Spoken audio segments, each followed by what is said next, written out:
I got a brand new hour of stand-up material December 7th and 8th. I am in Salt Lake City at Wise Guys Comedy Club. All those shows are sold out, so thank you to the Good Mormon people of Salt Lake City, Utah. December 9th at the Paramount Theater in Denver, Colorado is all but sold out. It's like 95% sold out, so if you can get the last remaining tickets, go. Then big ones, January 12th in San Diego at the Magnolia Theater, El Cajon, California, and the big one, January 13th at the Wiltern in Los Angeles. That is a historic, iconic venue. If you're in the Los Angeles area, Southern California area, come out and see that show. I'm doing my hour. I'm going to be filming my hour like a month after that. So, and then I'm off the road for close to a year. So, and then February 2nd in Nashville at the Ryman, another historic venue. And then February 3rd at the Warner Theater in Washington, D.C. And I end it all February 9th in Reno, Nevada at the Grand Sierra Resort. I've never been to Reno, but it is very close to the state capital, Carson City, Nevada. So I'm definitely going to go, and I will legally have sex with a prostitute. Yes. Carson City, Con Air. That's it. Yeah. Guys, go to MikeCannonComedy.com. I have a brand new hour, not seen on any of the specials I've put out, ready to record in the coming year. Thank you so much to the Chrissy Chaos fans that are starting to come out. I really appreciate it. December 8th and 9th, I'm going to be in Washington, D.C. at the Comedy Loft. Brendan Sneaky Raccoon Sagalo will be opening. December 22nd, I'm in Stamford, Connecticut at New York Comedy Club Stamford. And then to end up the year, on the 29th of December, I'm in Lansing, Michigan at Hilltop Studio. December 30th, I'm in Grand Rapids, Michigan at Midtown Grand Rapids. So let's cap the year off great. And then early next year, January 6th, come celebrate the holiday in Pottstown, Pennsylvania, Soul Joel's Comedy Dome. And then the 11th through the 13th of January, I'm in Tampa. Then I'm going to be in Vegas, Chandler, Arizona. Shout out Matthew Perry. And then I'll be back in Salt Lake City as well. All tickets at MikeCannonComedy.com.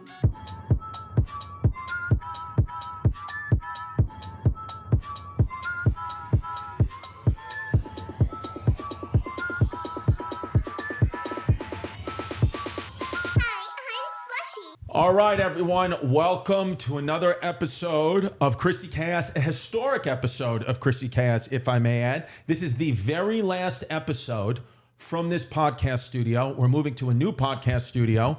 We're leaving the studio, and we're going out here with a bang.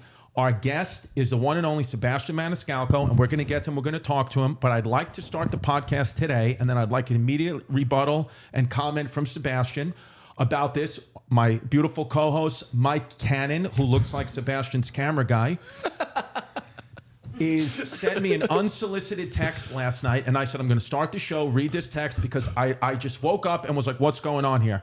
From Mike Cannon, 11:15 last night. Dude, I actually have a real theory that this might be hell. People think hell is all fire and brimstone and demons face fucking you with a red hot dick. But if that goes on for eternity, you would eventually get used to it. The fact that we have good and bad days is actually harder on us emotionally. The hope is what makes this hell. You said that? I said that. Unsolicited text. What is that? I don't know. It's just a thought I had while in a manic episode. Now, if you wake up, you have a great response of, what is that? Well, no, it's just so very random, and I don't really know you. No, of course I am. So I don't know if that is normal behavior or is this something out of the ordinary? It was a bit. It's not normal. You know what I mean? It was one of those things. My point is this, you have a great podcast with the great Pete Coriali, Pete Sebastian show. Now, if Pete sent you that text, would you call 911? What do you do in case if you read that from Pete? Well, that would be out of character for Pete, so I'd call him up and go, are you on something? What happened? I'd be concerned. The thing with Mike is he's the guy. You have to know one thing about Mike is he'll take heroic doses of mushrooms and edibles on a daily basis. So I wasn't sure, is this an edible thing? What is? But it was so grammatically correct and so concise and so profound. It hit me in the chest when I saw it this morning. And I said, what the hell's going on? Maybe Sebastian knows. I don't even know what that means. What it means is that eventually, the old school thought of what hell might be, which is just never ending despair and hardship down there amongst the flames and demons and stuff like that. If you're going through that for eternity, eventually you kind of will get numb to it, right? You're just like, it's another day in hell. What of it? This world, having good and bad days, is actually more difficult on us emotionally because some days we're at a high and the next day we can be at a low. So the hope of things being great, but the reality of them being awful is what makes this hell. This is how this is going to go. This is, not normally. I do one podcast a day. But Today, I like the fun thing of Mike and I trying to convince Sebastian that this is hell when it's like worldwide arena tours, top of the game in comedy. I'm like, you know what, Sebastian, you're actually in hell, buddy. I think we're coming at this from different angles. Movie with Robert De Niro, new HBO show, The Bookie. I'm like, you're in hell, guy. This is what it is. It makes sense when you think of me being in a carriage house typing that at 11:45 Well, p.m. it's one of those things. It's one of those things where, you know, I think we were talking about this right before the show started. You know, with podcasting and kind of this long range stuff, long form stuff, we got to just talk about stuff. And, you know, sometimes you got to just fill the time, even if you don't want to. You just have to fill the time. I did think it was interesting that you said that I did see after it hit me and after I picked myself up off the floor and asked my daughter if I could borrow one of her diapers because I shit myself. I said, you're not actually all wrong here. It's not, this is not hell. I do not believe that this is hell. I mean, look at the complexion on Sebastian. That's not hell. That's beautiful. You know what that is? What? Self-tanner. Wow. See? And you think you're in hell? I heard I was doing the show, and I said, listen, darken me up. Yeah, exactly. We have our first black guest, Sebastian Maniscalco. So, notes from the back. and so, because, you know, it is true. Like, I saw a quote once, I'm paraphrasing it, but they said, you know, getting up to, like, you know, get into battle or, like, get your kid out of, like, a fire, that's heroic, but it's like anybody would do that. The real heroism is trying to get through the mundaneness of every day with like a smile and like intensity. You know what I mean? Like that's really, if you could do that. Yeah. That, you know what I mean? Yeah. Do you have hard days?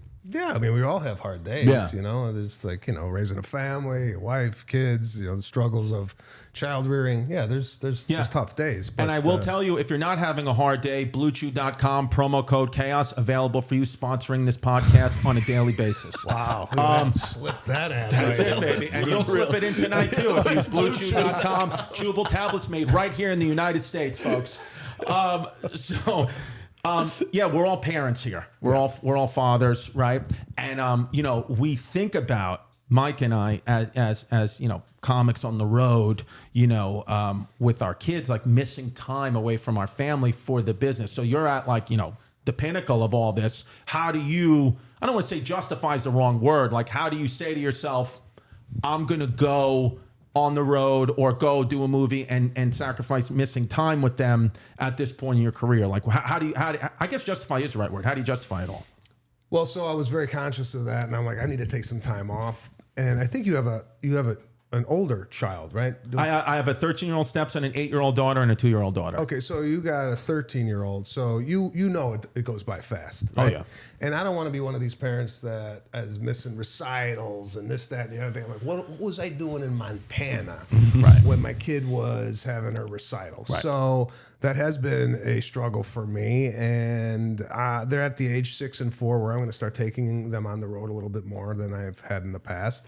And, you know, I've taken some time off, and I've spent some really great moments with them, but it is a struggle. I mean, before you know it, you know, like you said, they're 18 years old, and you look and go, where did the time go? So yeah, it's been a big point of contention for me. Do they like going on the road with you? Are they excited about it? They haven't really. I mean, I took them to Colorado once, and you know how it is. You go on the road. Sometimes you wrap like a little trip around it, but I don't want to be worried about doing stand up. Right. And then I got, you know, my kids waking me up at 6 o'clock. I'm not getting the proper rest. Right. So I guess for me, it's interesting because, you know, like I, you know, am, you know, doing well, you know, like I have, but I still have many goals, like trying to get to some of the things you've already accomplished, like, right? So, but sometimes when I look at you, you know, guys at your level, like, again, it's like almost like there's nothing. You've done the arenas, you've done the movies. Like, I was like, if I was ever fortunate enough to get to your position, where would I find the motivation to kind of, you know, be like, I'm going away and still doing this? So like, how do you do that? How do you still stay motivated? Because you've really conquered this game from our point of view. Well, you'll get, you know, your career's on the come up. You know, you're doing bigger and bigger shows. More people are coming out to see you. Right. There's a point in your career where you reach, are they still going to come? You know, you put a big tour on sale. Are they going to buy the tickets? You know, you sell out these big arenas, and then you put another tour on. And my fear is it going to be half full? I mean, how hot or how popular am I? That's still a fear that doesn't go yeah, away all the time. No I mean, kidding. I talked to many comedians. Yeah, but okay, That's not really just my no, heart because sunk. I understand it. I understand it, but to me, it's like. wait, before you get into that, you're not worried when you put tickets on sale at Radio City Music Hall that the balcony's going to be empty? No, 100% I am. But I just, and again, I have this thought now because I haven't reached, your heights. That's what I'm striving for. But I said to myself, I would think if I got to these heights, arena tours, doing this, the Garden, everything, if then after that, shows weren't as full, whatever, I would say, well, I did. Look at all the stuff I did. Like, I would be happy with what I have, but I don't know if that's true because that's why it's you're fascinating to me because I'm like, oh, you have like the career that I'm like, oh, I would love to get to that. And I'm like, I if I got there, I bet you I wouldn't go on the road as much. But then it's like to get there, you have this kind of tenacity about you that like you can't just turn off. Well, you like to do stand-up. Right. I really enjoy doing stand-up. So Right. that's not my problem, but that's just my passion. But look, you do comedy clubs and you sell out comedy clubs. Do you tell yourself, that's it, I'm done? Right. No, the Yeah. next step is, I want to sell more tickets. Or I want, listen, when I got in this business, I didn't know, or I didn't strive to do arenas. I just wanted to make people laugh for a living. That's it. And it kind of went that. I didn't have a vision board. I want to do all these, things, movies, TVs, and whatnot. It just basically happened from the success of comedy. But, for me, I just like to do stand-up. Right. So there wasn't a clear vision to where because there are some people that have that business sense about them when they start. Like Aziz has always been very calculated and really smart about the way he positions himself and goes with his career. You didn't have initially like, I'm going to get to here and then position myself to get to here and then that. It's all kind of organically built. Yeah, it was just, I just wanted to stand up. That's awesome. That's beautiful. Because the passion was first, the money came second, and the career and all. I've told the story before, but I had mono when I was 13, and my mom had a bout of gout, like she was King Henry VIII, and she was sitting there with gout in her feet, and I had mono, and we were watching Oprah, and we were watching Oprah, and I was just sitting there, a little kid, and Oprah had Dr. Phil on. Like this is right when Dr. Phil, like remember Dr. Phil used to just be like a guest, right on the show, and so Dr. Phil was talking to Oprah, and there's many things that like happen when you're a kid that like some you remember, some you don't, but for some reason like this got etched in my brain. Dr. Phil said to Oprah, he said, Oprah, the great thing about you is you did it right. You had the passion first and the money comes second. And that's the only way this will ever work is passion first, money second. If you reverse it, there will always be an evilness and a negative energy attached to that money. Even if you're going for the money, it's just going to be bad. The passion always has to come first, and then the money will follow. And even if it's less money, it'll be positive money. And I always thought about that because with you, I knew about you as a comic. I've knew about you since 2009, 2010. But like the mass public found out about you a little bit later when you started putting out. I believe you were one of the first waves of comics to shoot a special, but then really everybody started seeing it because of the clips. You were putting the clips out on Facebook, and that's where everybody started to talk about Sebastian, the clips, the short form content. And you were kind of like this model for us to be like, oh, we got it. The 60 minutes matter much less today than they did 10 years ago. Now it's about the 60 seconds of like, aren't you embarrassed? More consumable. Yeah. Yeah. I am embarrassed about the bell. That's why we're moving the studio. Aren't you?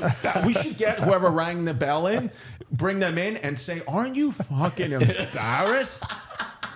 How many times a day, Sebastian, do people come up to you and go, "Aren't you embarrassed?" Do you have to deal with that at all times? Every once in a while. I mean, that was one of my earlier specials, but yeah, you get that every once in a while. I think it was a good kind of tagline just because a lot of things are embarrassing nowadays. And I've always asked a question in my specials, what's wrong with people? Aren't you embarrassed? Why would you do that? This one that I've got coming out now is more of a statement, like, it ain't right. So a lot of things ain't right in the world. And you could use that for fill in the blank. Does that also come about organically, or is that something that you start with a mission statement and then build the act around? It's like you have sayings throughout the year.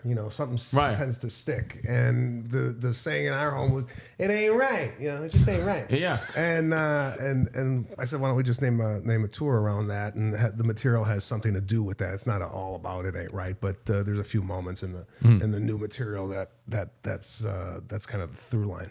Yeah, I think, there has to be some part, show business, right? You always hear that. And we think about the show a lot, but there is a business part of this where it's like, yeah, taking a tagline, taking something, making that, kind of pushing the product out, marketing, right? Like people always get so mad at the Edison Tesla debate. Edison stole Tesla's ideas. It's like, well, Edison was just a better marketer of Tesla's ideas. Edison is as genius as Tesla, just in a different field, right? So it's like marketing matters, and I think that now, especially like in this point that we're in with comedy, with these short form clips, it's like you got to put something out and it's got to like mean something and attach to something. That's why I'm doing my new hour is all about Israel Palestine. What side are you on? Come, we have the middle for the neutrals. Big shows. Now, big shows. so and the Bookie, dude, that's another show that's coming out, right? That thing we asked for the clip. We just got a clip. I wanted to fucking get a screener of it. I wanted to see it, but we didn't get a chance to see it, but I'll watch it with everybody else. But this show, I showed this to my dad because my dad's like, a neighborhood guy. He's like, finally a show that I want to watch. Oh, nice. Your That's what he father's said. Yeah. He goes, finally a show that I want to watch. He said he goes, I'm sick and tired of watching Gilmore Girls. I said, that show ended years ago. That's the exact quote. He said, Gilmore Girls. I said, who are you watching Gilmore Girls? He goes, I watch it. I watch it. It's the only good thing. Now, this was a show with Chuck Lorre, right? The Ledge. Yeah. Chuck Lorre doesn't miss, right? Chuck Lorre he's a hit maker. Pretty much. This guy's got 1,000 episodes of TV underneath his belt. Crazy. And I went in, we met, it's kind of a general meeting. I was pitching him an idea about a show kind of around my life now. And then we had a second meeting. You know what? Me and his partner, Nick Bookie, we had this idea about a bookie. I don't think the topic of being a bookie has really been covered on TV before in this way. How would you feel about playing a bookie in Los Angeles, kind of going, because a bookie's taking bets from not only a trust fund kid, but a college kid, a CEO, a housewife, whatever it might be.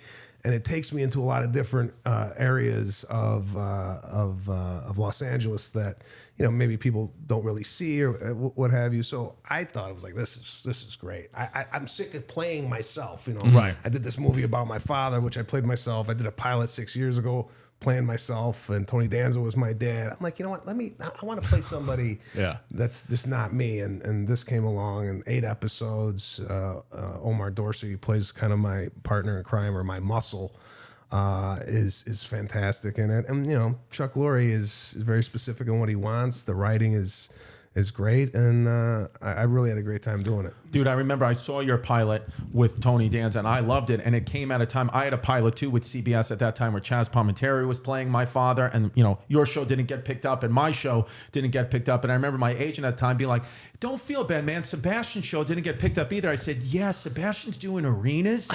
I got 3 kids and I'm half sold out at Side Splitters. So it's a little different for me, you fucking idiot. And did you like the show that you did? Were you proud of it, or did you look back and go, what was the take? When I look back at it, to be honest, the people that I made that show with were amazing.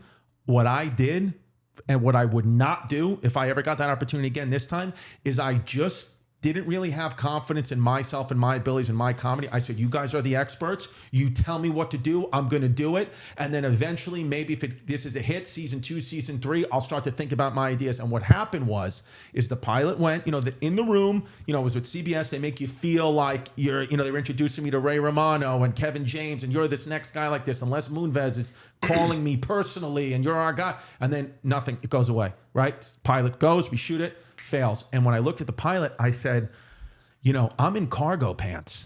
That's not who I am. I said, they got Chaz Palminteri in they got Chaz Palminteri and myself in cargo pants and they khakis. baited you up big time. Yeah. I was like, this is not what I wanted at all, because I was like, rather than saying what I wanted, like when they put those cargo pants on, they're like, do you like these? And I was like, but really I wanted to be in jeans and Jordans, and then Chaz wanted to be in a fucking black suit with a turtleneck. He guy has one outfit. Yeah. So it's like you now you're putting him in all these things that neither one of us are, because they were like, oh, but this needs to be appealing to people in Michigan and the Midwest. And I went for that. And the lesson that I learned is, if I'm going to fail again, I'd rather fail on my own terms than fail with somebody else's ideas. That's what made me really feel upset, because now, but I don't regret it, because it got me into podcasting and on the internet, and now my career, now I have what I thought the sitcom was going to get me. I have that now on my own, because of just throwing everything out and being like, if it fails, it fails. You get better from the failures. Yeah. So I didn't, unfortunately, love it when I saw it. I have a more appreciation for it now, but I kind of took it as like a learning lesson, you know. Did you like yours? I did, but same experience. Not the same, but like I wish I would a little bit more vocal and oh, maybe we should do this, maybe we should do that. You're kind of at the mercy of the network sometimes, just because they're paying for it. They have opinions. We had a storyline that was thrown out because it was a little too risque, and we had to replace it with something else. So yeah, you go through that process, and then you're for the next time.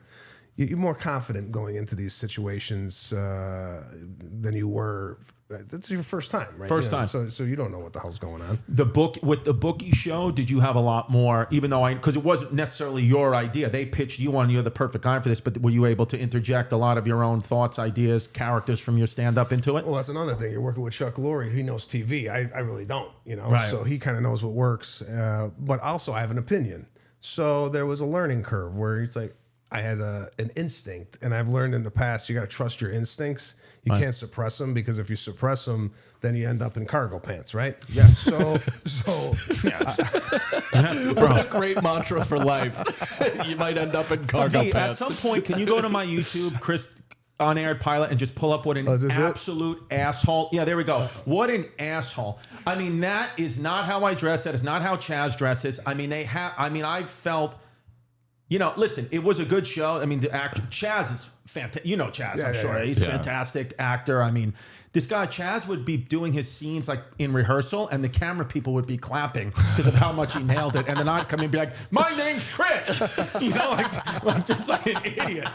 And so it was, you know, it was one of those things where, hey, listen, like I said, I look back, the guys who I made it with, unbelievable guys. They did a great job, but they did what they know how to do. They asked me for my opinions on every turn, and I just was too nervous to give it to them. Had I spoke up, they would have gladly put it in, but I was like, whatever you guys want. But also sometimes you give yourself some grace. It takes this experience to even gain that information. Oh yeah. I look at that now like all these. Well, now the beautiful thing about podcasting is kind of you almost get. I don't want to say it's invincibility. That's the wrong word. But by the way, we should name this episode. That's the wrong word. I've said that 100 times. It's like just pick the right word, you absolute idiot. And so. But I do think now it's like, if something fails in my career, we have a platform now to kind of make fun of that and kind of take the power out of the negative and make it all positive. Some fails on this show, or some fails that we do off the show, we come right on the podcast and be like, how bad did I just bomb? How bad? Where you used to not have that. You used to be like, you fail, you got to deal with it. You got no outlet. Now it's like, I'll make fun of it. Like I go on these daytime talk shows sometimes, and I was bombing so much on them that I made a thing, Chrissy Daytimes, which was me bombing. So now anytime I go on a daytime TV, my fans are like, oh, he's going to bomb. He's going to bomb. Let's see it. And it becomes they tune in for the train wreck. A positive thing when you like lean into your failures. So I learned that. But I will say the Bookie, I think what I liked, even just from the clip, I was like, this is interesting now, because the Bookie, and I feel for them, their job it's going away, because it's like similar to weed dealers, right? Exactly, because you got places like, you know, Prize Picks. Use our promo code Chaos, your number one daily fantasy sports platform in North America. Wait a minute, is this planned? How you weave this shit into the podcast? Welcome to the Chaos. and you got and so go ahead, use our promo code Christians. and so you got those things now. So the Bookie, where does that fit in? Does the show go into exploring that? No, we don't really hit the comparisons of FanDuel. There's an element of it in there, but a lot of people are still using bookies because, thank God, you know, it's a lot of credit, right? You get a lot of Sure. credit. Some people don't want to be on the grid with what they're betting, you know, on these websites, you know, they Support small know business. they know your actions. So Yeah. some people like to be a little private. Sometimes it's nice to just do things in cash, right? Yeah. Sometimes it's like, you know what? I know FanDuel and all the great places, but it's like, I don't want to put my info. I'd like to just do this in cold, hard cash. I don't need my family knowing about this. I thought a FanDuel promo was going to Well, listen, folks, you know me, and you know the one thing about me that I care about the most is Prize Picks. I use it, the daily fantasy sports platform, the biggest one in North America. Prize Picks, Prize Picks, Prize Picks. Sir, you love Prize Picks. I do love Prize Picks. It's the easiest and most exciting way to play DFS. It's just you against the numbers instead of battling thousands of other players, which, guys, there's so many people out there that know so much more than me about every single subject and every single sport. You can't go against the players. You got to just play the numbers. You pick more than... Hold on. What did I just do? Sorry, I just flew off the handle. Well, here, Prize Picks, what you do is, I'll help you out. What you do is, with the basketball season here, you pick the combo projections across football and basketball from the Specials League, the league that you and I are in, as you can tell by our haircuts. And what is the Specials League? It's a league created specifically for combo projections that include two or more players from different sports. So if you got LeBron James and Travis Kelce at a 10.5 combo, it's 3-pointers made by LeBron James plus receptions made by Travis Kelce.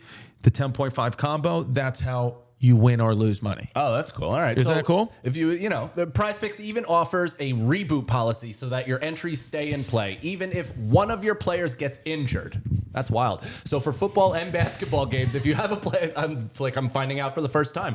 If you have a player who exits the game in the first half and does not return in the second, that player is rebooted. Prize Picks is the only daily fantasy sports platform with an injury insurance policy. There you go, dude. So you got no other excuse but to use Prize Picks. And of course, we're going to give you guys a great discount for listening to the Chrissy Chaos podcast. Right now, go to prizepicks.com/chaos. Use the code chaos for a first deposit match of up to $100. What is it, Mike? That's prizepicks.com/chaos. Use code chaos for a first deposit match up to $100. Prize Picks, daily fantasy sports made easy. This episode sponsored by BlueChew. Let's talk about sex. Mike, are you getting hard right now? No, not by myself. I do need a little bit of a helper. Yes. A lot of stress, it hurts it. Well, and I know that you have a problem swallowing pills. Yeah, I do. Right?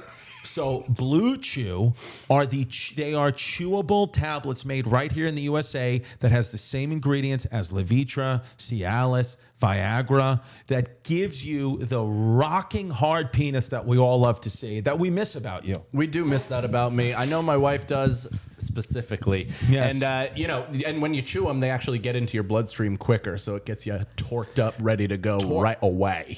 Right away. Listen. Lasting impressions, that's what it's about. And the best thing about BlueChew is it's all done entirely online.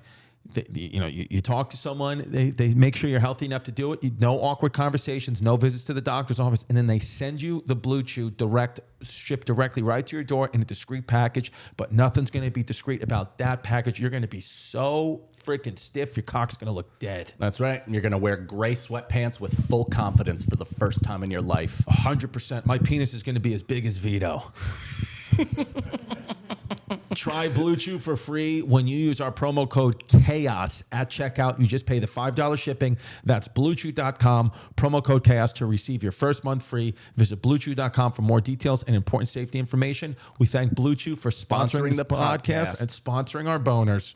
Oh, look, and if you need a snack during the game, hello, Fresh. Captain Narducci. Here's the thing with the Italians is we do stick together. Right? In a way, like a lot of, and that's what I think you did another job, amazing job of capitalizing on kind of, you got more than Italians, you got the blue collar worker to bring his wife out and family out and say, we're going to come see Sebastian. I think that's the way you get to like new heights in comedy. That's what I'm not searching for because I want it to happen organically as well. But it's like, sometimes I think like, who the hell is my audience? Like I talk about Puerto Ricans, I talk about gays. I have an Italian last name, but I talk about I'm actually German. It's like, well, who the hell is coming to your show? Just, I don't know.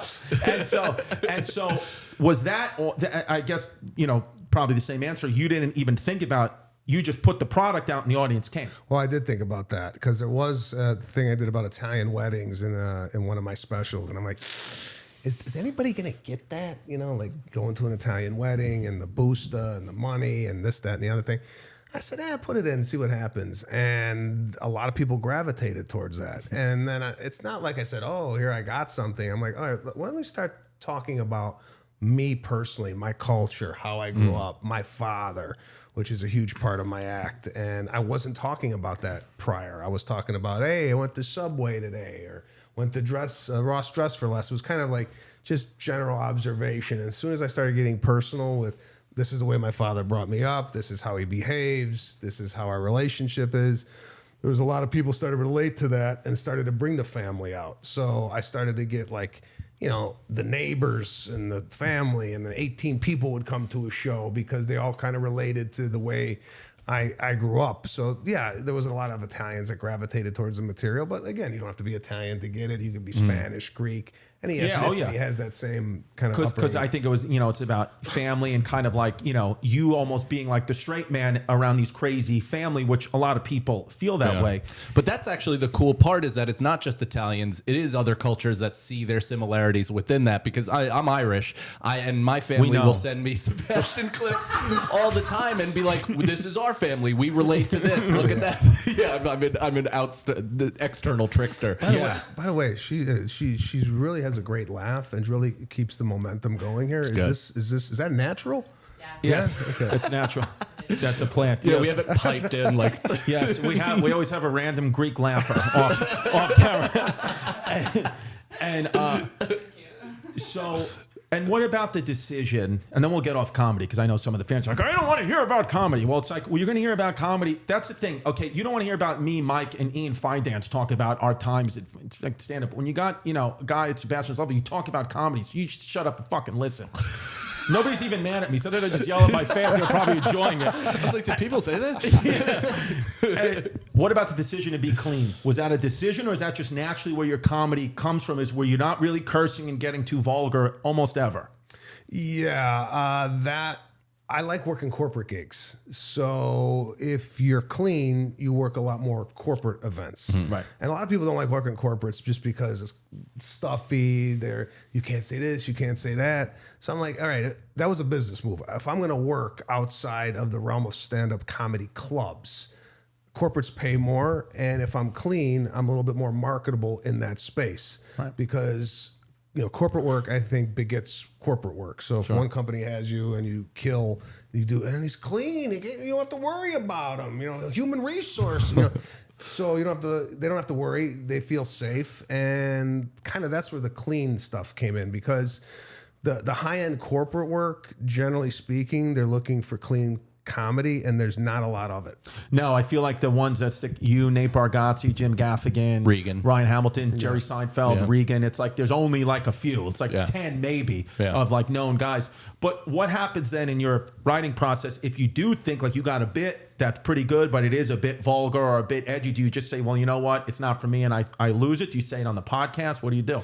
No, I'm not editing myself going, I can't use this at a corporate event. I use it in my act, but my brain really doesn't go down that road much, as far as like, oh, this is inappropriate. I don't think I should say it. I mean, there are moments where I'm like, oh, how's this going to be perceived or whatnot? I mean, you know, this culture that we're living in, would I like to be a little bit more aggressive in my material, because I got some really funny stuff. But is it worth it? You know, is it worth it to go that way? And then, you know, I just keep it. Yeah.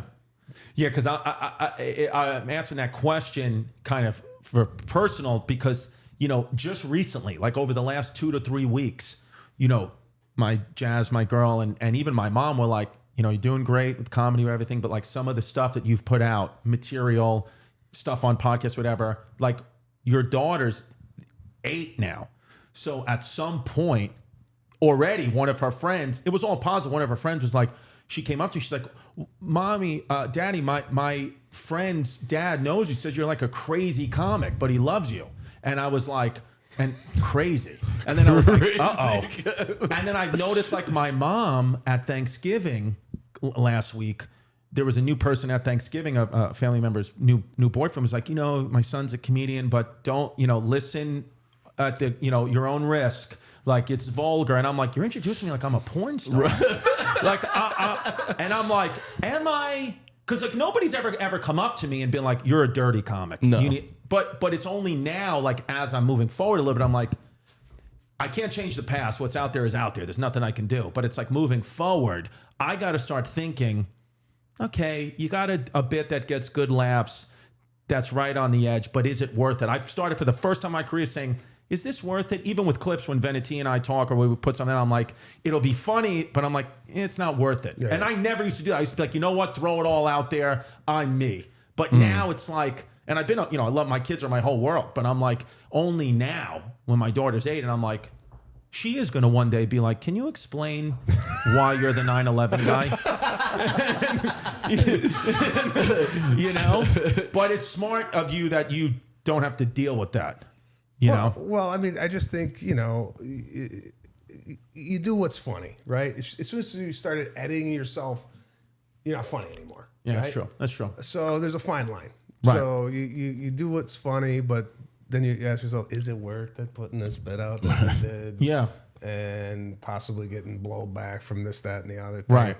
So it's just, you gotta weigh your options. The only benefit of it, like Mike and I really, we both put crazy stuff out there. The only benefit is if, we either one of us get something very big, like that's in the TV film world, we're an open book. It's like if you find anything, we'll be like, yeah, I said that in public. Right. You know what I mean? Like, yeah. I said that on a recorded medium. I don't care. You know what you're getting into with me. So there's that. But for me now, I'm like, for the first time, I'm like, yeah, but I got like time to change, hopefully. You know what I mean? Like not change, but like just be a little bit more thoughtful. But that's natural evolution of you, right? Isn't the whole point? I mean, for me, and granted, I'm speaking from a much different level, success level than you guys, but like comedy for me, the original purpose of it was to express as authentically as possible who I am through material, through whatever, and try to become as close to who I am that I can be in front of people and entertaining. So it's like, if you do worry too much about the commerce behind it, then that can kind of steer the art in a weird direction, right? So if you're kind of deciding to be clean for the money purposes, are you actually then doing art, or are you just selling something? Well, that's the thing. It's for me, the motivation wouldn't even be the money. I mean, money is great, but it'd be more like, are my daughters going to respect me?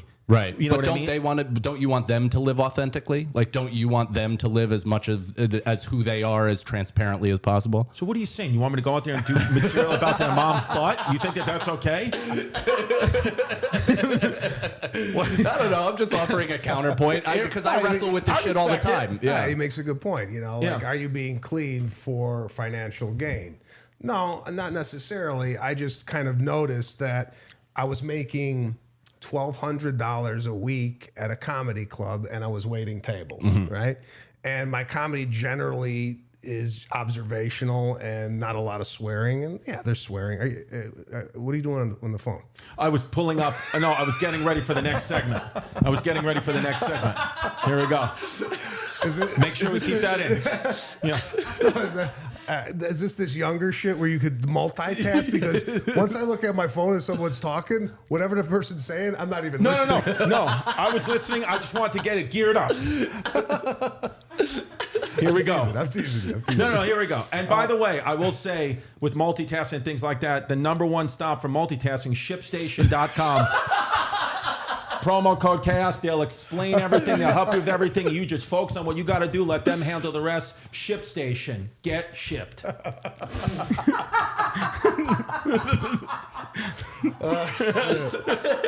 Oh, man. Yeah, so I just saw an opportunity to work outside the comedy clubs. And by the way, you can look at your phone. No, now it's just there, but I'm not. It's powering. It's got power over me, but I'm going to show I have power over it. I just saw an opportunity in that space where I could utilize what I was already doing and work and make more money and not have to wait tables, so I could work more on stand-up. Yeah. But when you first started stand-up, when you were still like, you were simultaneously working, stand-up and the waiter job you had, were you then thinking about being clean? Was it just natural, or you would just do whatever? It was natural, and it was a family thing. I never want to like embarrass my family, right? So I don't never want my father going, what the fuck you talking? What kind of shit are you talking about there? So, and that's kind of how we were growing up. You never wanted to like embarrass the family. If you got a detention at school, you're like, what are you doing? We don't behave this way. Right. So that was kind of instilled in me in a young age. So I've always loved the cleaner comedians though growing up. I mean, yeah, I liked, the Pryors and the Carlins of the world, but I grew up on Johnny Carson, Brian Regan, Seinfeld, guys like that. We kind of kept it clean and didn't really talk about things that were not relatable to kind of everybody in the crowd. Right. Yeah. It's also from the audience at home, it's much more difficult to be clean. It just is, especially in a relatively vulgar world. It's like the clean guys stick out. I think it's more difficult to get initial attention, especially because of, everything now is like kind of slammed in your face and you need to be outrageous to get the attention of somebody in a half second as they're scrolling. So the simple fact that you've been able to maintain an audience while also at the pace you're at, I wanted to ask you comedically, like what it was like coming up in shit rooms and small rooms with your pace, because you're both big and he's clean. Poo-poo rooms. Poo-poo rooms. Dookie rooms. And I just wanted to know what it was like. Like, did you have trouble fighting through loud, crazy audiences that were hyper interactive? Because sometimes slow but also big acts can have a pushback in those rooms. Yeah, because there's a lot of silence and there's a lot of timing involved. So within those silent moments, there is a tendency to people to yell or say something. But I think what happens is you train the audience. Okay, this is my speed. This is my style. Get on my train. Yeah, so for me, it was when I was doing bananas in Hasbrook Heights. I don't know if you've ever done that. Yeah, sure have. Oh yes, we have. Got banned. Got banned. I sure did. Yeah. Yes. The lady, as I'm walking to the stage, goes, "By the way, this is a clean set." And I was like, "It very isn't." And I walked on stage. The last time I did it 3 years ago, they hang actual bananas that they bought at the grocery store. An hour before. Right. They fell on my head in the middle of a joke. They just the wire snapped and they fell on my head, and I was like, "What am I doing?" But it's a great room, Mike. There's a subscription for everything, even shaving. I've been using this subscription shaving company, Harry's. Yeah, you know Harry's? I do. Yeah, I do. Dude, Harry's that's what I shaved with here. It looks good, man. Thank you. Looks like it was. I remember when you did it fresh. I was like, "Wow, that is the closest shave I've seen in a while." I wonder where he gets his razors. Yes, and the answer is Harry's high quality German engineered blades right to your door. Every order saves you money compared to that big brand most guys are used to buying. You get them low as $2 per blade at harrys.com/chaos. I'm telling you, to always know that you got fresh blades coming is awesome. It can be a little nerve-wracking with Jasmine, but but it's one of those things where I put them in a safe place, and I always am getting. I don't have to now go to the barber and have him shave me. I can shave myself because of Harry's, and Harry's is my barber. That's the best part, is you can actually get a barbershop quality shave, have no irritation, none of the bumps or any of that. Because, I mean, I'm one of those 2-blade guys that used to hack away at my face with a dollar thing that you could then throw away. But this is unbelievable. It actually keeps your face smooth, keeps it less irritated. It's a beautiful thing. Yes, and the blades are made in Germany, so they stay sharp. And literally, they have lotions, creams, washes. They keep your skin healthy, hydrated. You can cancel your subscription at any time. They are still offering a no-risk trial. So if you don't like to shave, don't worry about them. It's all good. The trial set is a $13 value for just $3 at harrys.com/chaos. What a great gift to give to the man in your life. harrys.com/chaos for a $3 trial set. Get started with the $13 trial set for just $3 at harrys.com/chaos. Get a subscription, saves you time and money with Harry's. Shaves some time and money off. And bang! I have got, if you're looking for like Christmas gifts. I am. Okay, Uncommon Goods. This is the spot. Okay. So do you know what Uncommon Goods are? I'm unfamiliar. Dude, so they have gifts for everybody. Products, high in quality, unique, handmade, made in the U.S. They're meaningful, out of the ordinary gifts that you pretty much can't get anywhere else. That's why they're uncommon. So if you want to just surprise someone and just bam, great Christmas gift, holiday gift, the Uncommon Goods is the place. If you're looking for a gift that you don't have to get worried that it gets lost in the mail or anything like that, Uncommon Goods has you covered there. It's called Uncommon Experiences. They have virtual classes, unexpected opportunities, fun ways to connect, like tarot card reading, lunar astrology charting, cooking, mixology classes, gardening, so much more. Wow. From art and jewelry to kitchen, home, and bar, Uncommon Goods has something for everyone. Not the same lackluster gifts you could find just anywhere. This is exactly where I'm going to get the rest of my Christmas Seriously, gifts. I swear to God, like some of these ads you read and you're like, oh, just say it. But like, I'm genuinely going to Uncommon Goods. Like, this is what you get for Christmas. And with every purchase you make at Uncommon Goods, they give back $1 to a non-profit partner of your choice. They've donated more than $2.5 million to date. Oh, that makes Vito happy. He's like, oh, good. Making a difference. To get 15% off your next gift, go to uncommongoods.com/chaos. That's uncommongoods.com/chaos for 15% off. Don't miss out on this limited time offer. Uncommon Goods. We're all out of the ordinary. It's a great room. It's in a banquet hall. You know, it's like one night there's comedy, and then the next morning there's a card show. You know? So, and they had the bananas. They had a gorilla. Did you have the gorilla on the stage, or did I take that out? That gorilla I didn't have. I did it when it was at the Holiday Inn Express off the side of the highway. Yeah. Okay. They had a gorilla on stage. I remember that. I think they did off to the side. There was a gorilla, and then there was a tree as well, I think. Yeah, there was a tree. Yeah.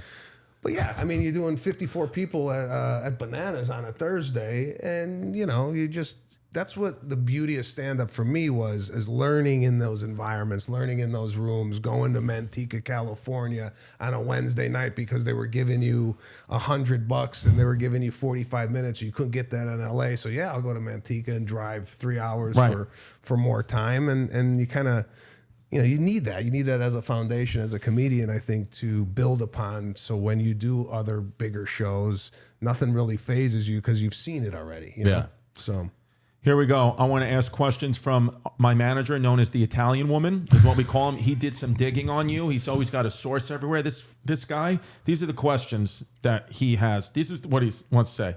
He goes, he says, here we go. Because some of them are like, I'm not asking him this. Some of them are just appalling. no wonder he was looking at his were you phone. recently invited to Leonardo DiCaprio's house to play pickleball? I have played pickleball at his home. Yes. Okay, there you go. So there you go. I think he had a private spy following you. How about this one? He goes. Where's the one? Oh, here we go. You know, you played Crazy Joe Gallo in The Irishman. We knew that, by the way, Italian woman. We saw the movie. He goes, which was nominated for an Oscar. Again, we know. You got to attend the show, and you thought you'd be sitting with the rest of the cast, but you were put in the upper level of the theater, and at the end of the night, you fell down the stairs. Yeah. So that was the Green Book. So thanks. Way to go, Italian woman. Who's Italian manager? Huh? Who's Italian manager? My manager. Oh, my manager. We call him the Italian woman. Yeah. He's an Italian guy. His name's Emilio Savone. He manages Mike and I, and we call him the Italian woman because he's got gorgeous. Hair. From the back, he looks like a beautiful Italian woman, and then you turn around and he's got facial hair. He goes, hey, he texts us. He goes, hey, I got notes on Sebastian, and I was like, great. And so, yeah, this is what he tells us, and then he also said that there was an unfortunate, an uncle had passed away, and then you release butterflies, and you had to defrost the butterflies as they were ship frozen, and the service went faster than expected, and the butterflies weren't defrosted. So when people opened up the envelopes to release them, they just fell to the ground, the dead frozen butterflies. Yeah. This was on my podcast. So does he generally? Okay, so then that's what he did then. So does he send you notes on guests and then you ask the questions? The one and only time he's ever done this was today, and we thought he presented it as, I'm doing this. I did some digging. It's like, you mean just listen to episodes of his podcast? You know what he's trying to do? He's trying to justify the 10% or whatever. That's what he is. Oh, he will not. No. He will not get a cent. We have better questions from Jasmine, my girlfriend. She says, I'd like to hang out with Sebastian's wife. I love her. She's an amazing artist. I also would like to know what he thinks of your feet. What feet? What? Chris has atrocious feet. Oh, because feet disgust you. Yeah. So, but she She loves your wife. That's your is an foot? artist. Dude, that's your real big toe? That's my real big toe. Am I in Wiki feet? That looks like Yosemite Sam's nose. What about the ones that I smashed and smushed into the high heel? Oh yeah. Well, is that I mean, looking at your foot is not a normal looking foot, right? No, I was born with disgusting feet. My feet. My mom says when I was born, the doctors thought that I had broken feet. They thought that I potentially broke my feet coming out of the womb. That's what they potentially genuinely thought that, and they had to x-ray my feet within the first minutes of my life. Your hands were flexed. And my hands were flexed in, my thumbs were flexed in on my hands. I came out of the womb like really where the doctors were like, not so fast. Your foot is hitchhiking. Yeah. That's So not bonkers, but there's one more where it's smushed into the, I think it was on my page. So I mean, are those are they Oh God, dude! Oh my God! What do you think of that? My one toe goes over my other toe. because it's in a heel. You know what, Sebastian? We're different. I like to embarrass my family. Where my father goes, "What are you doing? You have Sebastian on. What are you showing him your feet heels for?" No, I've never seen a foot like that. But does it give you any problems running or? I've had consistent Achilles heel pain since 2003. It's to the point where I will say this. My father has horrific feet as well. At some point, he told me in his late 30s, early 40s, so I'm 39 now, so I'm coming up. He said that the doctors had no choice because his big toe, his second toe just grows over his big toe like this, and he couldn't wear any shoes anymore. He's like, anytime I'd have to wear Band-Aids on my toes because my toe would just rub against the top of the shoe, and I would get blisters. So he said the doctor had to go in and just break my toes. Jeez. He broke all of my toes and reset them in a splinter. So I'm probably gonna have to do that. What the fuck? I'm probably gonna have to get my feet broken for my own good. Like you went through Chinese foot binding. Yes, they just have to reset the whole thing. It's a weird thing. I mean, dude. I mean, men's feet though. But you don't ever want to see a man's foot. At no point is it ever the better option to wear a sandal for a guy. Right? I never wore sandals. I had a little problem. This was probably 04, 05. I had a little nail fungus under my big toe, and I took Lamisil. It was actually a prescribed drug to clear the fungus up because I would go to the pool on vacation. I don't really want to take off my shoe. People see this. Now, you having the feet the way you do, you go on a vacation. Are you just like, this is my foot, or are you trying to hide that? No, Jazz, my family, and we just went to Orlando a couple of months ago. Water shoes. She will not allow me to go out of the house. I have water shoes at all times. She said that she thinks the most, even more embarrassing than some of my podcast clips, are my feet in public. So she packs them. Water shoes. I will not go out in any type of sandal or barefoot with my family. It's embarrassing to her. Has anybody ever had a reaction to them? No. People, when I posted a pic, there's another picture, V, of my foot. If you go to Chrissy, just go to my feet or my Instagram where we get a nice close-up of it. And it was, people were DMing to the point. This actually was, because I'm not on Instagram. I'm on Instagram, but I don't run the account anymore. I'm there and I always post, my comedy there, but I don't run it because I just thought it wasn't good for me to get all these opinions or whatever. But the beginning of that was with this foot pic where people were seriously kind of being like, I'd like to see you put to death. Like, I hate you. Your feet are disgusting. You made my kids cry. You know what? Maybe I should just go. Is that the guy? There you go. Oh. So this is it where they, just bang, I love the sock imprints under the sandals. Yeah, it's it happens, man. So it's not good, but dude, it happens, man. It's not good. Yeah. Oh, wow. That's what I named my special. It happens, man. It's not good. So, yeah, man. So should guys be wearing sandals? No. I think you're talking to, three guys here it's a resounding no. I don't think there's any situation. If Jesus came back to life, I'd ask him to put socks on. I'm a socks I don't want with to see slides sandals. guy. I like socks with slides. That's And called being shorts with Dominican. From a Puerto Rican. Still wear the That's my family's Puerto Rican, so I they could still speak wear the on the thong. Dominicans. Yes. I thought they still wear the thong with the socks. No, the rule was the old thing was the Puerto Ricans would wear sandals. I'm talking like post basketball game. You know, you put on the slides after you're done playing and it feels great. I like that. Yeah, that could be an athletic look. Yeah. Right, athletic look, but you have the sock on. The point is, I don't want to see your toes. No, Never want to I'll see. never show When them. a guy's at a comedy show with an open toe, I don't care if it's July in Phoenix. It's disgusting. It's nauseating, and I want to throw them out. Yeah. You know, Is but there part of you like in the like fighting that part of you that wants to stomp on them like as soon as you see them, like just a little nagging thing in the back of your head? yeah, it's just I typically can't eat because I just think about there's no way you can keep a male foot clean like it, right? We're disgusting. There is. What do you think? When you go in the shower, do you wash your feet? Yeah, no. I do because I grew up with athlete's foot. Okay, so like, what's the process?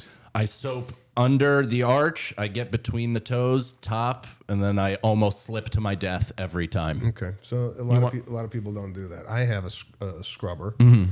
and I put soap on the scrubber, and on the bottom of my foot, all the time. People are under the misconception is they're in the shower, and because their feet are in water, they're getting clean. They're actually not. You got there's some effort there. Yeah, right? see, I'm gonna get a scrubber because I have never thought once about washing my feet, and it's kind of all appearing to me now that the only way my feet get bathed is a mixture of soap and urine. That's what it is. All of my basketball teammates were convinced white people don't wash themselves from the knee down.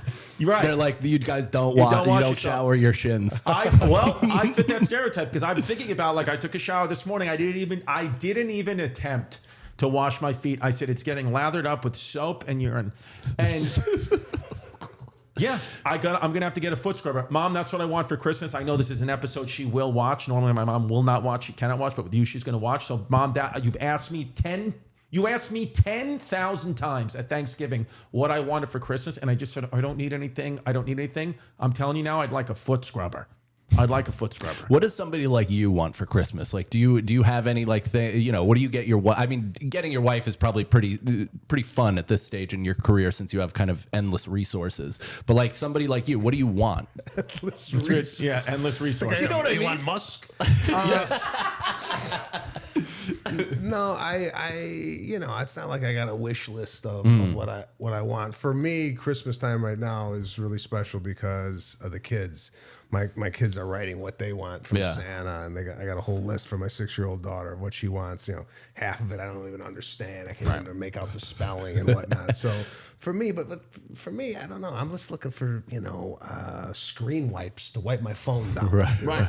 Can never have enough of those. Yeah. So I'm just looking for things I typically wouldn't buy for myself, like little small, Practical stuff. yeah. Wine, I like wine, so Yeah. a bottle of wine is nice. But I'm not at this point.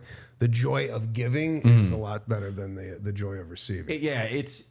I will, if you having kids, a great gift is you can go to kiwico.com, put in that promo code chaos. The #1 arts and crafts services for children delivered right to your door once a month, engineered by scientists, artists, for kids, young-minded adults, for kids. It's beautiful. I mean, Sebastian, I made a volcano with the kids. I made a pinball machine. I made headphones. They're learning and they're laughing. That's what it's about. Kiwico.com. Promo code chaos. Now, I can we get the feet off the screen, please? It's so troubling. She just lets it sit. Now, being dads, I mean, Mike has how old is your son? 4. Yeah. Vegetarian. 4. And your son is 6 or your daughter 6? Daughter 6, son's 4. Daughter 6, son's 4. Do you find that your daughter is light years ahead, more mature than your 4-year-old son? Yeah, I think that's when she was 4, she was was reading a little bit and just a little bit more sophisticated. My son is a brute. He's moving stuff. I want to wrestle. And Right. want to get knocked around a little bit. So, but I have for my daughter and I mean, at this age, she's, when I leave, she cries. And then I'm like, oh, God, Yeah, do we got to retire? I mean, I can't do this anymore. So I don't know. For us, we're, we're at a good stage right now because they're communicating. But yes, she's far more advanced than him. Yeah, it's so funny. Like my daughters, I have a 8-year-old and a 2-year-old, and the other day they were doing ballet, like gracefully in the living room, beautifully. Then my 13-year-old stepson fell down the stairs in the house, fell down the stairs into the living room. We were like, what are you doing? He goes, I just fell down the stairs. We were like, we know. They were just doing the ballet. Then he went outside and fell down the front steps outside. So 2 flights of stairs back to back, 30 seconds. Kid fell twice while these girls are gracefully doing, one of my 2-year-old is doing ballet on her toes. And I'm like, what are you doing? And then he just fell. Who falls down 2 flights of stairs? But it's funny being boys, man. It's wild. I explained to my son yesterday that your head is important because he just literally will just walk up to things and slam his head into them like he's a fucking dinosaur. And I have to explain. I'm like, dude, head trauma's real, CTE. You don't want to, murder somebody and forget why you walked in the kitchen. Like, you got to stop. Yeah, right. You got any parenting tips? Sometimes we like to ask a guest about a parenting tip. We do a thing called I Am Poppy where we give little parenting tips, but. So I started my kids young, making their beds in the morning. I thought that was crucial because, chores for me was part of my upbringing. I had a vacuum on Saturdays. I was dusting. I was cutting the lawn. I was hedging bushes. I mean, there was a lot going on at my house. So for them, I've made it a point, make your beds, clean your dishes. I help them, or they help me make, cookies or dinner. Start getting them to make their own breakfast, their own lunch. I want them to become self-sufficient and not have everything done for them because as my kids are living a different life than I lived, working class family. And, we had to do things, and it's very easy to give the kids an iPad nowadays. And here, go. And I don't want to be bothered. I see that a lot with parents, even when you go out with your kids to a dinner, you see the whole family sitting there and everybody's got an iPad or an iPhone. No one's communicating, no interaction and whatnot. So we make it a point to engage with our kids a lot and not just put them in front of an iPad or a TV. So getting outdoors, sports. My sister, my daughter's involved in acting class, piano. This is stuff too that growing up, my mother put me in piano, and I'm like, I don't want to do this anymore. And they're like, all right, forget it. Where we're more like, no, you're going to do this. My daughter wanted to quit gymnastics, and we're like, no, you sign up for something, you do it. So I think instilling in them, structure and having them be self-sufficient is very important, especially when nowadays it doesn't seem there's a lot of communication between families. No, yeah.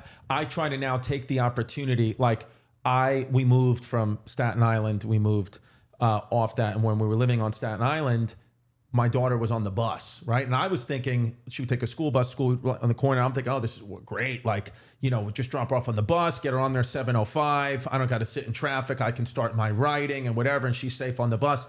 And now I started to realize, these 15 minutes in the morning when I walk my daughter to school, forget about me. To get to communicate and connect with just her and I is like the best 15 minutes of my day. And then it galvanizes me to want to even create and more, where I'm like, I thought the bus was a good thing, but it's like, no, now I get this time. Yeah. Anytime I get more time with my kids, like when we're stuck in traffic, when my dad used to be like hitting the horn, like I don't think about that. I'm like, I get more time to ask my kids silly questions and be silly in the car with them. I'm always thinking like that now because, I'm at, having a 2-year-old is tough. I'm at the height of the terrible twos. I mean, the other day, my daughter from the top floor threw a full shit piss diaper, dropped it down, exploded all over my kid's knees. I mean, just bang, just an actual bomb. Organic. And so like, we're dealing with,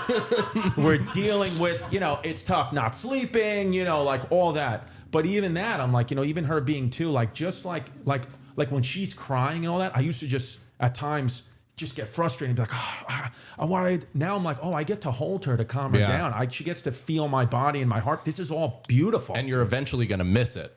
like even the worst parts of this time that are the most difficult, you're eventually later in your life going to be like, oh man, that was the best. Dude, the most pain I was in emotionally in a long time in my life, and she didn't even mean anything by it. I went to go pick up my 8-year-old about a week ago, and she was like, I don't want to be picked up. And I was like, that's the first time that ever happened. Yeah. I was like, wait, what do you mean? Yeah.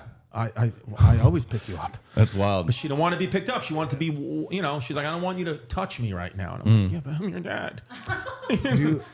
Do you cry a lot? You seem like a guy who's We both cry quite a bit. We cry, babe. I cry on podcasts. I'll let it rip. Like I said, not afraid to embarrass my family. I don't think crying is embarrassing. No, I'm just saying there's a vulnerability there that I'm seeing with you just hanging out with you, because I really never hung out with you, that you could cry at any moment. Any moment. I'll cry at any moment. I'll cry at any moment, and I'll cry at any moment. And Chaz Palminteri told me once, he goes, you'd be the first to go. I said, what do you mean by that? He goes, somebody comes in with a gun, they're shooting you first. You just feel like a guy, you're the first to go. Battle, you're dead first. I said, you know what? You're right. I am. I am. He goes, you're the first to go. And yeah, this one came out of nowhere. Yeah, that what a chubby little shit I was. Venetia, stop. You're gonna make me cry. I don't know what that. Yeah, but that's traveling. I just got emotional because I was like, I literally I had to miss my daughter's swim practice, and I was like, what am I doing this for? But Well, then I mean, you went on the guy. This guy cries constantly too. yeah. Was he crying when you were crying? Yeah, he started. He then started to cry. Both crying. So he then started to cry. Yeah, and then I was surprised he didn't. Yeah, there he is. Yeah, started to cry. I mean, at first I was crying. Yeah, he starts to cry. Yeah. Then I started to cry more because I was like, "Your hat's stupid." Yeah, but I think there's a vulnerability in being a comic, right? I mean, it's all on our even the most strong-willed manly men comics, or strong-willed female comics. Like we're all vulnerability is what the people, right? It's how are you packaging your vulnerability is what comedy is, I think, a lot of times. Part of being a comic, part of being an actor is accessing the emotions. Yeah. Right. And we're like, because we're, again, trying to be truthful and authentic, it's like, yeah, we keep it right to the surface, constantly close to tears. Keep it going. What I like one podcast a day. That's the Sebastian rule. I like that. I do one podcast a day too. I mean, we'll do a short Patreon after you leave. What we do is, like, you stay here at patreon.com/Christy Comedy, 20 minutes, behind the scenes of the guests, we talk shit. And that's, no. We talk about what Mike and I break down, what we thought of the podcast, what we did wrong, what we were embarrassed about. So patreon.com/Christy Comedy. That's where a lot of stuff that we're like, I can't even say this on YouTube, will go on Patreon. And nobody will ever hear it except probably my mother. And then she'll bring it up at Thanksgiving in front of the family. The rate of how you, I don't know what you're taking as far as caffeine or stimulants, but the speed at which you speak is extraordinary. It's unreal. Yeah. But is it audible? Are you capturing every word I'm saying? Not at all. Half. Half. Right. Yeah. This is the issue. When I'm like, why didn't they like that bit? And my family's like, because it sounded like you were speaking Swahili. You were speaking way too fast. Breathlessly moving between topics. Oh, my God. Now, look at these days. Are you done with this part of the tour? Oh, no. You're on tour. Going on tour right now. Yeah. So 2024. This was just announced today. So tickets go on sale tomorrow, Wednesday. Pre-sale code RIGHT. Feel like you know. Pre-sale code RIGHT. Chrissy Chaos for 10% discount. That's it. That just was released today, and this is going to happen in July of next year. Are you doing New York? I can't. Yeah, New York is in there in September. I believe. MSG? Yeah. Nice. Yes, baby. 2. Right? Look at that. I'm coming. September of 2024. Yep, Madison Square Garden. That's awesome, man. What do you think? What do you think now that you've been through the arena? Louis C.K. was on the podcast once, and he said, he was like, I hope that one day you guys get to do the arenas once. He said, but for comedy, he did it, wound it a couple of times, but he said, it's better. Like he said, for New York, he's like, you do the Garden, because you do the Garden. Obviously, it's the Garden. You keep doing it if it's offered. He goes, but my best shows have been at like the Beacon or even Radio City. Do you find that the disconnect with the arena? Or that's a lot of people. Right. That's a lot of people. I mean, I prefer a comedy club over anything else. But I think you enjoy it the second time around. I didn't really enjoy my first run at Madison Square Garden because we did 2 shows in 2 nights, back to back, had a meet and greet in between. Didn't really get to enjoy that fully. And the second time around, it was a little bit more relaxed. Yeah. I had a better time with it. But I these arenas are difficult. I do mine in the round. I think that for me is more intimate than the end stage, just because the people are really kind of close to you. At the end stage, I feel like the stage is too high, and you don't get that interaction as you would in the round. It's a lot more working the round, but that's the way I kind of like it. But we. Now, all these arenas or not? All these arenas, yeah. Wow. So Damn. I've never done an all arena tour. It's been, mixed and matched with theaters and places that generally I haven't gone. So the tickets might not sell as much, but this time around we're like, you know what, let's just make it all arenas. all arenas and see what happens. So yeah, under a lot of pressure to sell tickets, and you want people to come out and see you. So that's why you go on this show, and That's what it is. Yeah, you're going to get a lot of Puerto Ricans. we're selling tickets right now. This is part of the business. It's part of the bit. Yeah, sell the tickets. Hershey, PA. You ever go to Hershey, PA? I love they got Hershey Kisses for the lampposts. I always like that. The street lights. You don't know. I went there 10 times, and then one day I looked up and said, "Holy shit! All the street lights are Hershey Kisses." No, I didn't notice that when I went. Oh, there you go. You're not. Now you know. When you go there, when you go see Hershey, PA, October 6th. They give you a big Hershey bar though when you go to Hershey. They give you a big chocolate bar when you. So go I was there the 1 week. They did this for 1 week in the history of Hershey Park. They attempted, and I was there that week. It was the middle of July. They had, when you get off the ride, when you get, the Hershey Park ride, when you get into the park, you go through Chocolate World, right? And it's amazing. And then you get off the ride, and they're usually giving you little Hershey's to everybody free, right? On Milton Hershey. Just go ahead, take it. They attempted, for any kid, I think under 10, they had a chocolate milk water fountain that you could go hit, and you could hit this chocolate milk water fountain. And I hit that for about 4 minutes straight. They had to my mother was like, "Christopher, come on." I was like, no. I puked all over everything. I went on a couple of rides, the Super Duper Looper. I remember vomited everywhere. Throughout the day, you saw piles and pockets of puke everywhere. Every kid threw up all over themselves, so Hershey had to be like, "You know what? We got to lose the chocolate milk water fountain." That's one of the things I always think about. Test subject 0. I was there the one and only week they had it, and it was a horrific idea. I mean, it was fun for me, but I puked everywhere. The Amish dude too. Maybe we'll get some Amish to come out. Not Amish, the Mennonites. You know the difference? No. The Amish, can't use electricity. They won't come to your show because they just can't be around it. The Mennonites can use electricity. They might come to your show, but they're dressed as the Amish. So if you see a guy in a long beard, just know that that's a Mennonite, not an Amish, and he probably drove to your show and paid for your ticket in corn. He probably bartered to get your ticket. They don't have any U.S. money. Venetia? I'm always curious, this is my last episode on Chrissy Chaos. This is it? Yeah. What? I'm still on Chris Thurs's other pod, but I'm always curious when comics come in and they've traveled so much and they've gone through so many different experiences, and mostly people say, if this didn't work, I would have been doing this. But having done everything that you have, what would you pivot into after this career? Just saying. I would go into the hospitality business. I'd be running a small boutique hotel. I would be the general manager of the hotel. And I love taking care of people. So I worked for the Four Seasons for 7 years as a waiter while I was doing stand-up.